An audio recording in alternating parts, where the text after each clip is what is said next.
story is called Rosebud and Red Flannel. A pair of long johns and a nightgown hung on a clothesline so close together, side by side. Their sleeves might have touched, but they never spoke a word. Rosebud, the nightgown, felt it was beneath her to speak to such a common fellow. Before Rosebud had arrived, Red Flannel, the long johns, had been quite the talkative fellow.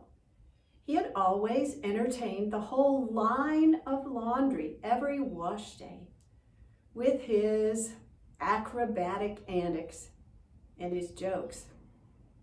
Did you hear the one about the man who got spaghetti sauce all over his white sweater? Well, he took it to Mr. Wong at the Chinese laundry. Please, Mr. Wong, can you get that spot out?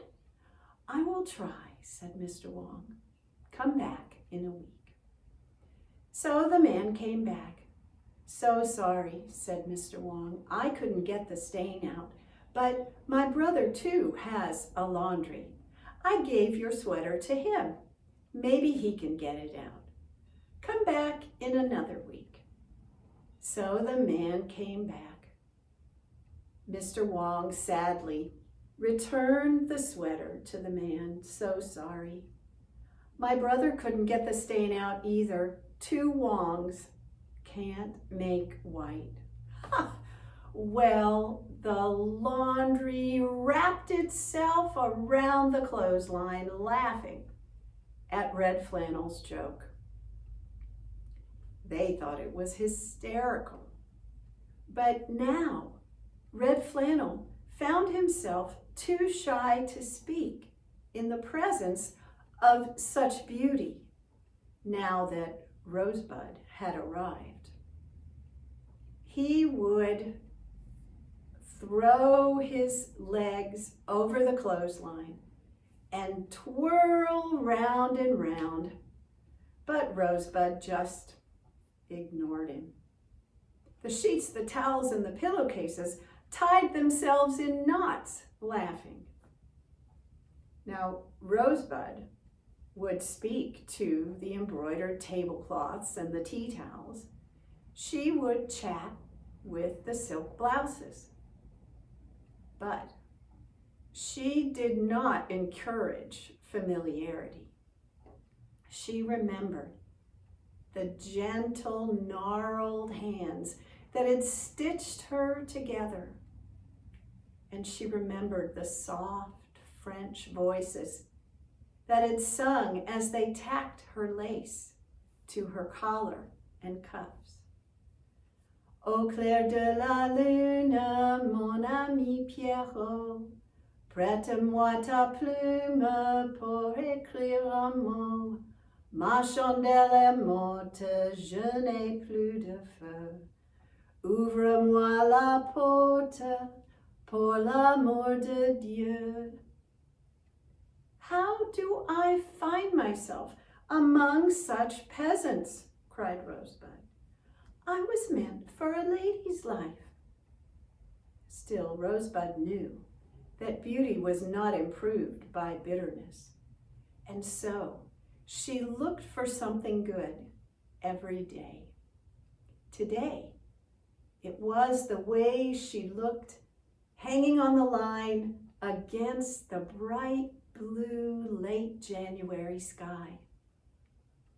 Looking at the sky, Rosebud knew that it was mid-afternoon.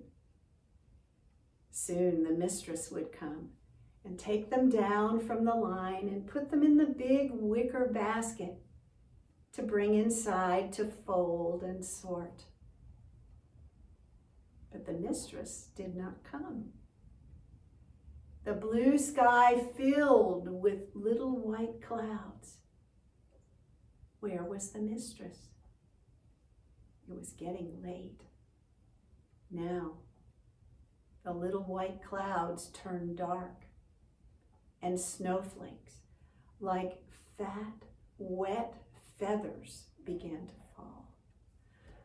Rosebud was terrified. She'd never seen snow before. Red Flannel could feel her fear. Now, Red Flannel was older than Rosebud. He had come to the household 3 years before. The mistress had found him at a remainder table at a local Army-Navy store. He was a bright spot of color among the unraveling mittens and toboggans. She had brought him home and tightened his buttons and tacked up his dropped stitches. And he had been a good Christmas present that year from the mistress to her husband. Rosebud was much younger. She had arrived at the household only a month ago at Christmas as a present to the mistress from her husband. Red Flannel had seen many snowstorms. He had been frozen solid twice, most recently just before Christmas a month ago. He had hung on the line for 2 days until the mistress could bring him inside and drape him over a kitchen chair to thaw out. Now the snowflakes turned to pellets of ice that hissed as they fell. Red Flannel knew he must try to help his love, but how could he? He could already feel his legs beginning to stiffen. He would have to act before his arms too froze solid. And so, in his fear for her, Red Flannel found the courage to speak. "Rosebud, my love, can you move?" And in her fear of the storm, Rosebud found the courage to answer. "Yes, but I've lost a clothespin. I'm hanging by one shoulder, and the lace at my cuffs is beginning to freeze."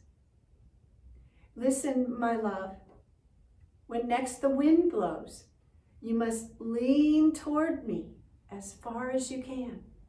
Get ready now. Here it comes. Jump."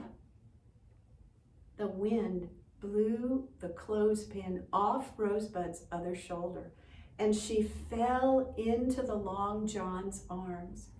He wrapped his arms tightly around her, just as the next gust of wind blew sheets, towels, pillowcases, and Long Johns off the line and into the air. An hour later, the mistress came home to an empty clothesline.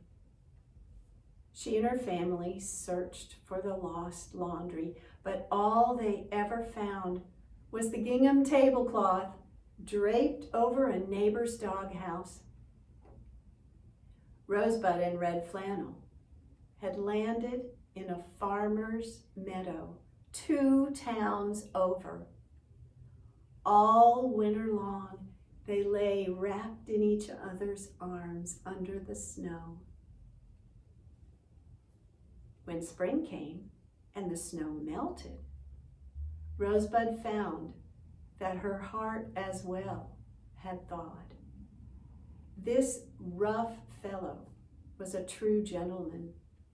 He had risked his life to save hers, and she knew that she loved them.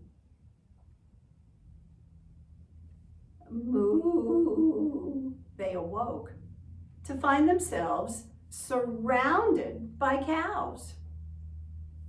Muddy hooves trampled on their bodies, and big, soft, black and white noses nuzzled at Rosebud's ribbons and nibbled Red Flannel's legs. "Have we survived a blizzard only to be eaten by cows?" "Here, what's this?" cried the farmer, who had come out to see what the commotion was.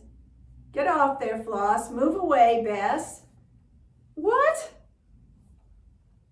is a nightie and a pair of long johns doing in my field?"